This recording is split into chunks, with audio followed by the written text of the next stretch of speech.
Good afternoon, good morning, good evening, wherever you are and whenever you are watching this. My name is Kevlin Henney. I'm here at GOTO Copenhagen. Of particular relevance is timing-wise, we're actually recording this about halfway through the United Nations climate change talks, COP26. And I'm joined by Anita Sengupta, whose CV is ridiculously long and covers quite literally multiple worlds. Possibly the most stable and realistic thing we can talk about is the fact she is a professor of aeronautical engineering at the University of Southern California. But our particular interest here, and for anybody who has an interest in technology and climate, Anita's just spoken about the future of flight and what it means from a broader point of view and in terms of climate change or our effect on the environment. But in particular, can we do better is the short answer. And Anita's track record, as I said, it literally is quite spacey. It starts off with NASA, goes through hyperloops, and ends up with Hydroplane, which we'll talk about a little bit. Hello, Anita. Hello, nice to see you. Thank you. You've got to. So let's start at the end. Hydroplane, your current work, a startup, is really about electric-powered flight. And most people, if they hear that, they go, yeah, the batteries are going to be too heavy. You know, you're never going to get, some people might have a Tesla and they'll go, oh yeah, I mean, it's beautiful, it's silent. But then there's the range issue, then there's the battery size issue. When people think of aircraft, that's what comes to mind. Big batteries. This is not the future, what is? So I did spend about 2 years focused on electric vertical takeoff and landing aircraft, which are intended to be short range and powered by batteries. And that's where I really saw the true challenge of being able to implement energy storage onto aircraft. So batteries don't work if you want to have anything which has a range of more than an hour. Yeah, which is probably quite a lot of flight. Yes. I think in Southern California, you would be challenged to fly anywhere and land within an hour just because it's such a busy airspace. Yeah, so that kind of time range that gives us drones. Basically, we already know that one, don't we? That's I wouldn't say that's our comfort zone, but that is when you say that to somebody, they go, oh, okay, yeah, we do have electric flight, but then it's that short charge thing. So how do we get further? Because fuel consumption, when people look at flight is incredibly energy intensive. The energy densities required, we have the dreams of the past. I still have the books from when I was a kid. We'll have nuclear airplanes, all that kind of stuff. Yeah, that might not be such a hot idea. So how are we going to do this? Also, growing up, there was Solar Challenger, this huge, great glider-like thing with massive solar panels, but light as a feather and clearly utterly impractical, could not scale. How are we going to do this and get beyond drone time? So the solution, I believe, is hydrogen fuel cells. And so you would actually have onboard fuel, which is your hydrogen, but going through an electrochemical reaction to produce electricity to an electric motor with hydrogen fuel cells. And they have a really nice long history, don't they? Hydrogen fuel cells, they keep popping up. Everybody keeps talking about the hydrogen economy, but they have a really good engineering history in spaceflight. Yes, they were used on board the space shuttle program.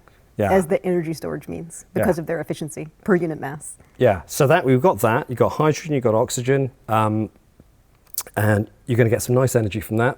And I think, from a regulatory perspective, it's already used ubiquitously in the United States with hydrogen fuel cell powered cars, for example. So you can design a system which is safe for on-road use, including all the different off-nominal scenarios you might find that has stored compressed hydrogen on board. So that's one of the obstacles, isn't it? The regulatory, the safety, the regulatory, and so on. And so if you've got a startup that's looking into this space, I guess you're tackling two things, really, aren't you? You're tackling the technology, the feasibility, what I guess anybody who's in technology would call the fun stuff. It's just like, hey, this sounds like a really cool problem to solve.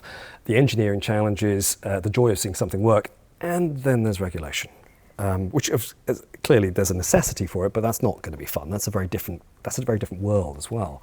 So does the road vehicles that are hydrogen based, is that kind of clearing the way for you a little bit?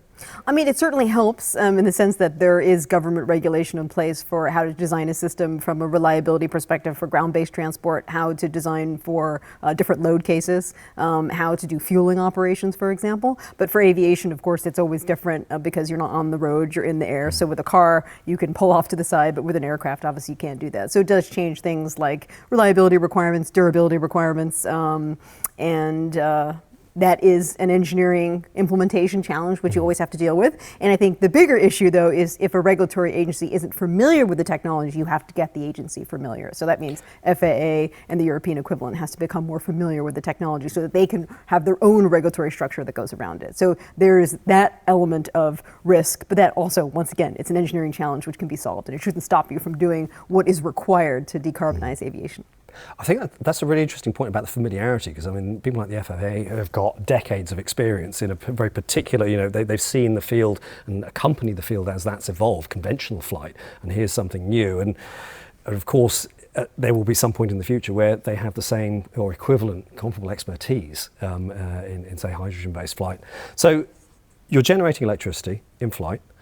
And during the talk, you showed some images, light aircraft. And I'm going to say I'm not a pilot, so I don't plane spot. I couldn't sit there and go, oh, that's what's different, and so on. To me, that looked like a very conventional light aircraft. There was nothing, you weren't trying to get two things. It's kind of like, here's the method of, we have a method of electric propulsion fueled by hydrogen fuel cells, but the craft itself looked very conventional, very acceptable and unsurprising. And it's only if you pointed at pictures and said, right, that one's hydrogen and the rest are conventional, that people would know. So is that, how much of that is just a byproduct of design, or how much of that is intention? I would say it's mainly intention, and the reason is that why would you reinvent the wheel if you don't have to? If you have a perfectly good aircraft from a aerodynamic efficiency perspective, why come up with a new one? And when you're trying to develop a new technology, you have to raise a certain amount of capital. So we want to expend all of our capital into the new intellectual property, into the difficult engineering challenge, which is the power plant, and we can reutilize and retrofit existing aircraft. I presume that would also be useful from a pilot's point of view. If you've got a flying license, then it still handles the same.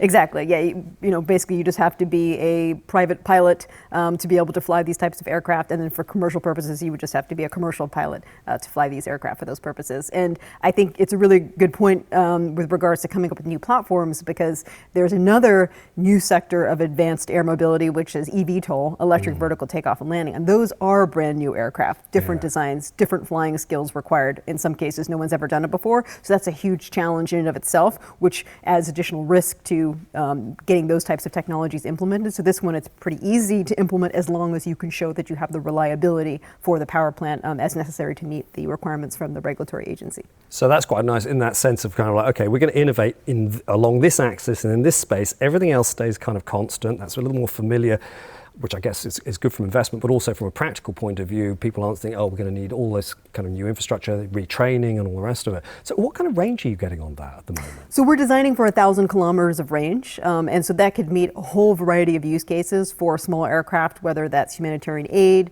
disaster relief, any type of governmental use case, cargo, island transport, offshore transport, and also if you have shorter range, you can have multiple sorties or multiple missions before you have to refuel.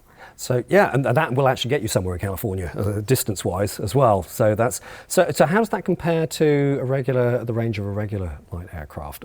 It's the same. It is the same. Yeah. That's really cool. So that was what we designed it for, was to be compatible, because those aircraft already have a set of missions that utilize that endurance, and so we're achieving the same thing. So you can basically almost, from a sales pitch point of view, it's like, see this, we're doing the same, but it's greener, there's less impact.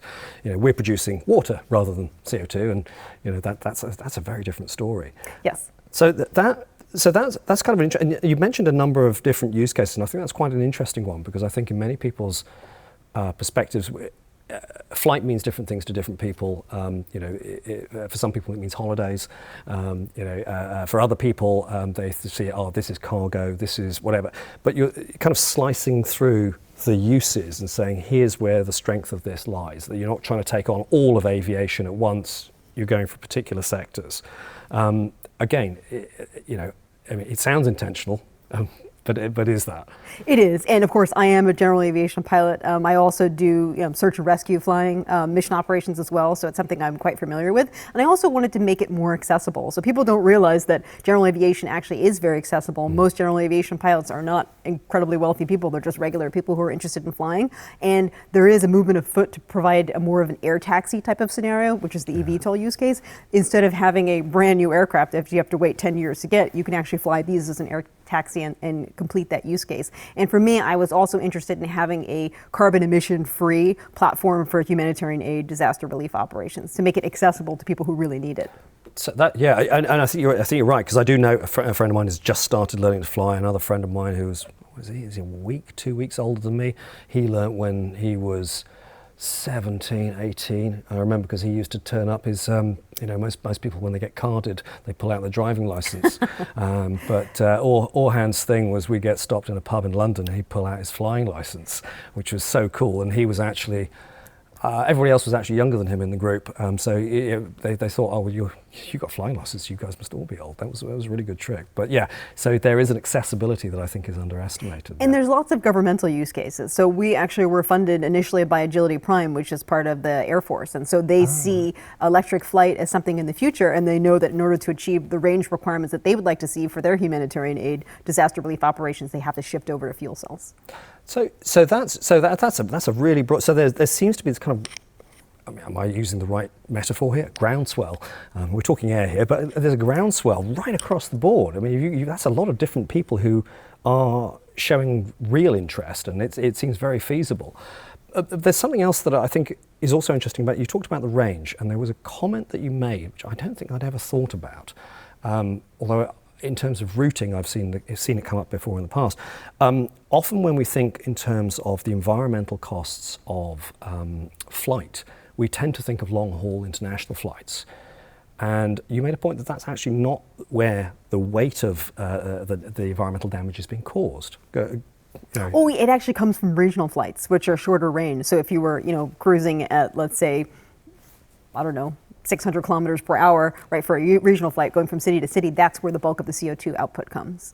And if you look at the power profile for an aircraft, use your most power during climb. So if you're a short mission, short cruise, you're always using up a lot of power because of that. So if you can address that market, decarbonize that market by going with platforms like twin turboprops, for example, which is much more feasible, then you can actually reduce the CO2 output for the commercial aviation transport sector as a whole. So that's that kind of that takeoff and landing aspect. It's not the distance in the middle. It's really those two aspects. That reminds me of the old electricity, the old bulbs. That the greatest costs are turning them on and off. That's when you get a spike in terms of the usage, and it seems to be a similar thing. So clearly, there's a lot more. It's the upping and downing rather than the alonging, if I'm allowed to make those verbs, that really causes the damage there. Yeah, you're cruising at a lower than 100% power level. I mean, you can choose to cruise at 100%, but most people don't, right? So that's why you can actually reduce your total CO2 output by having a more efficient power plant for these shorter range use cases. So just thinking in terms from a European perspective, that kind of range and that kind of range and that's a good market, and even within just parts of the regional US. There's another aspect to this too, which is if you look at developing countries around the world, they oftentimes use much older aircraft, which means that they're less energy efficient. So they have also a larger bulk of the CO2 output because they're using less fuel efficient aircraft to begin with. So if you can bring in these aircraft to these markets to support their regional use case, you can also have a big impact on reducing CO2. But of course, the United States probably still has the biggest one. Yeah, but for a developing market, the possibility that they could get into something that is cheaper and cheap and clean from the ground level, so that their old craft become the hydrogen craft rather than current generation. That's quite attractive. Allows them to grow a market, but without kind of trampling all over the environment in that way. Yep. And the other synergy that exists here too is that in order to have green hydrogen, you have to have renewable energy production. So it's kind of a forcing function for different, nations around the world to increase their renewable energy production, which can then go into production of hydrogen for their aviation sector or their transport sector. Now, you raised a really interesting point there. We're qualifying the color of hydrogen, so to speak, which is odorless and transparent and all the rest of it. But we have there is the terminology. There's green versus grey. That's an interesting one, because hydrogen, we can't just say hydrogen, can we? Because we can't say, oh, we're using hydrogen, therefore there is no environmental impact. Where does most hydrogen, if I'm just in the general market for some hydrogen, which I can't imagine that I am at this point, but where would I likely be getting it from now? So it would be gray hydrogen, which means that it's produced via a reforming process, which has CO2 as an output of that process. So that's the reason why we really want to shift over to hydrogen, which is produced from electrolysis, where the electricity for the electrolyzer comes from a renewable source like wind or solar. And that again, looking to the countries that are going to grow into this. That's very attractive as well. That means they can have a self-contained, they are more likely to be able to have a self-contained carbon economy, carbon-free economy from that point of view. Whereas currently the supply chains and how kerosene and so on are distributed, clearly that's very anchored in certain countries and certain companies. So there's a high degree of independence there from that point of view. And then there's always CO2 cost associated with transport of fuel. So if you can make your fuel on the site where you're going to use it, that is the way to really minimize your carbon footprint altogether. So yeah, there's a huge implication here. I mean, we started with the idea of here's a light aircraft, but actually the implications are quite staggering. So let's actually look. Let's stagger out, because I think, okay, that's the air. Talk about land for a moment, because you were previously involved in Hyperloop. In the Hyperloop, and that is one area. And clearly there's cars and so on, and other forms of ground transport. Not everybody's going to take to the air to get from A to B, and in fact some of the distances we're talking about, if we've got the means to do it by land, then sometimes we're going to favour that. So where do you see electricity in this, but also some of the technologies that are pushing beyond the conventional? I mean, we're very familiar with Teslas and hybrids, but Hyperloop is clearly something different. What else is there in the pipeline or the loop line? So, there is definitely a movement afoot to decarbonize and electrify ground-based transport. And so there is a reliance on batteries, which you can use, but batteries have a pretty big carbon output as well because of the rare mineral mining that goes into the batteries, and they have to be replaced and refurbished. So it's not like it has zero carbon output. And they're also sensitive to weight. So when you go to larger vehicles like fleet vehicles such as buses and trucks, they actually also will likely require hydrogen fuel cells for their power plant to be electric. So there's synergies between the aviation use case and large fleet vehicle use case, not to mention marine. Yeah. Okay. Yeah. Actually, let's take to water, because there's an interesting sort of picture here emerging. Exactly. There is a lot of synergy that improving in one sector kind of lightens the load. It improves acceptability, if nothing else, but certainly actually smooths the technology path. And the idea of there is a hydrogen economy. So so marine is really interesting, because that's the one I think that people. It's a bit of a blind spot, that actually most of the goods that we have, probably pretty much everything I'm wearing and holding and carrying and all the rest of it, ultimately most of that came to me by sea. And there's a huge cost to that. Clearly we can point to airplanes, they are obvious, but most of our goods, when we move away from the people to our goods, which form the basis, I guess, of much economy, there's a huge impact there, isn't there? The ocean is travel by ocean. I mean, I don't know how wasteful it is. I just know it is quite wasteful by comparison. So what can be happening there? Is that just a hydrogen thing? Is it? Are there other things that we can be doing there? Where is that going? So hydrogen fuel cell power plant also works for boats, whether it is smaller boats or large container ships. So there's great synergy, and there's been a lot of. I actually showed it in the talk. There's been a lot of work where governments in the EU have taken a look at where do you see synergies, and you see synergies in terms of the amount of payload you're trying to push and the amount of power which is required to push that payload between aviation and marine and large vehicles. So it is an important thing to focus on, because I think it's popular to focus on going after people who are flying on international flights, but that isn't the source of the CO2 problem that we're facing. So it actually, from a transport perspective, marine is a big one, and we still have to provide goods and services to people. That can never go away. So it absolutely is a way to decarbonize the marine sector. Yeah, because I think that here we are in a pandemic, and although a number of things about our everyday life have changed and gone through various fault lines of their own, not least of which is the number of flights that people are taking. Actually, people are still being supplied with goods. Exactly. And those goods are still being moved around the planet. That has not gone away. Exactly, and from a go-to-market strategy too, getting it into a use case which would be faster to get the regulation approved for, such as marine, will only help, right? Because then it paves the way, economies of scale for other sectors such as aviation. Now, so that's kind of so that's kind of taking us there. Let's talk a little bit about, it's just nudging into space, because one of the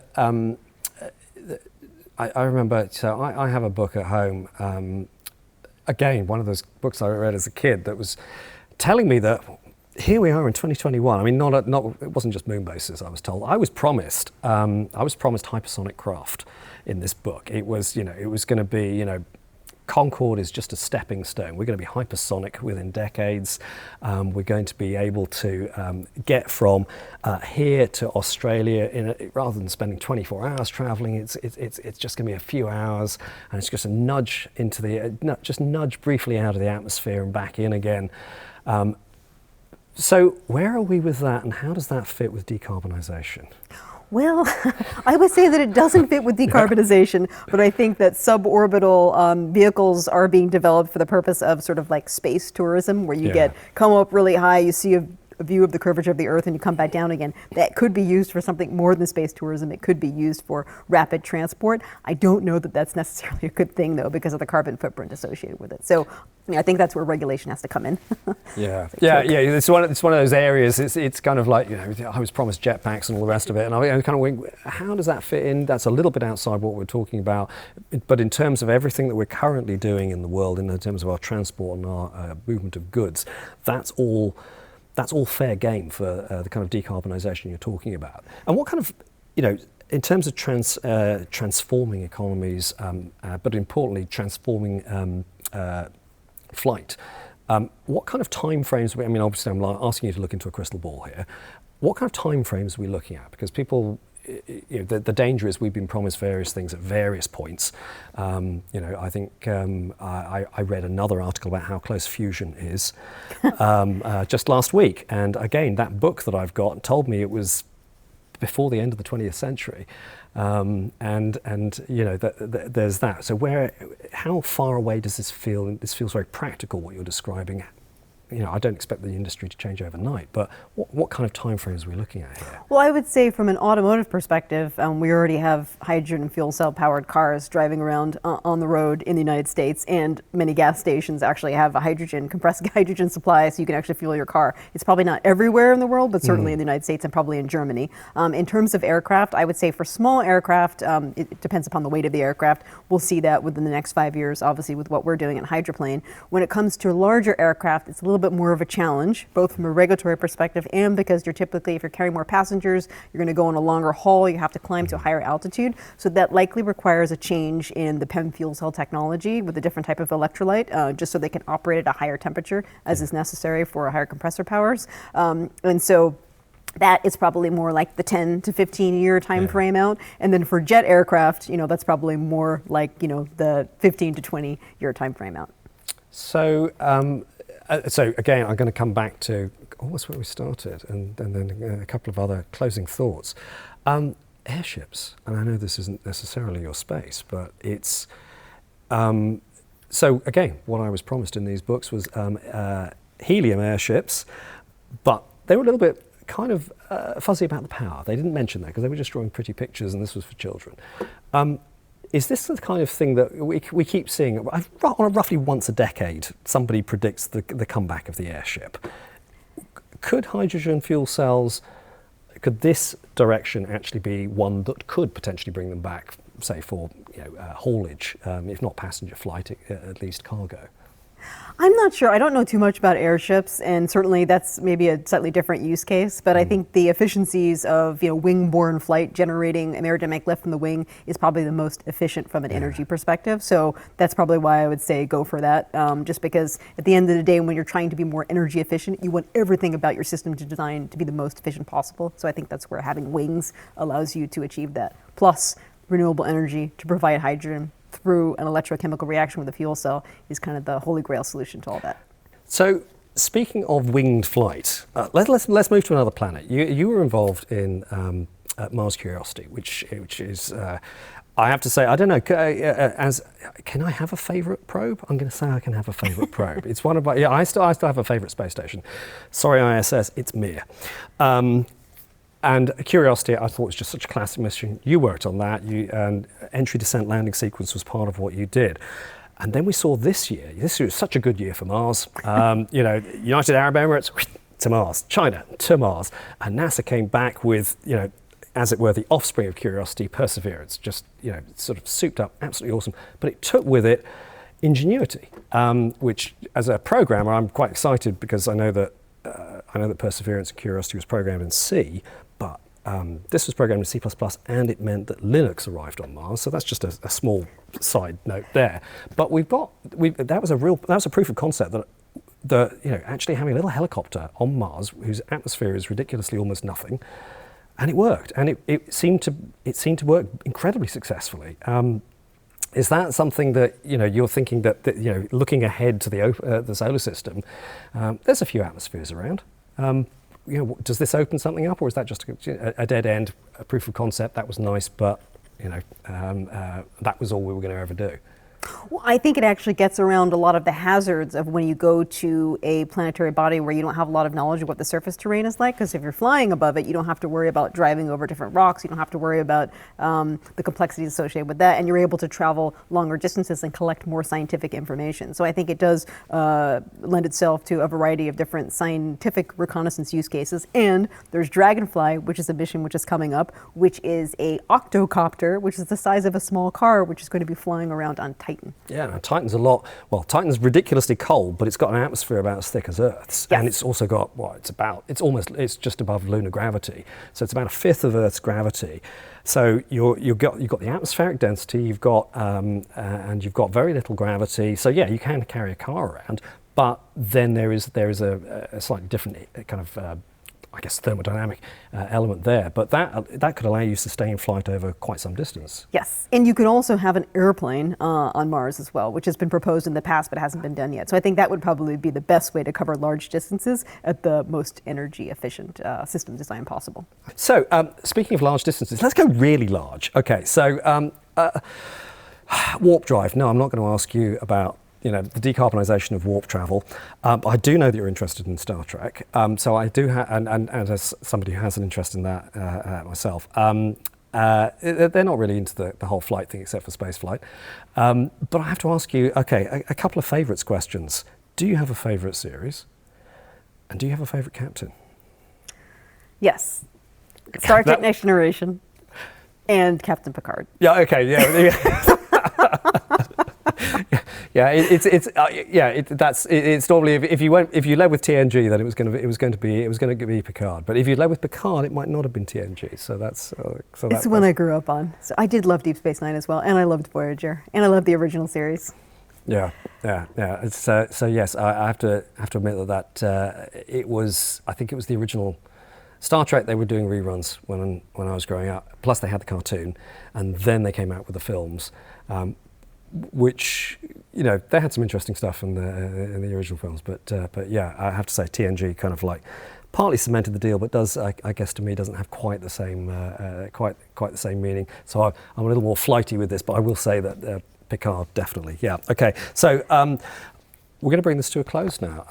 Thank you very much for your attention. I hope that's been of interest. There's so much here that in terms of possibilities, and I think it really will be a case of watch the skies.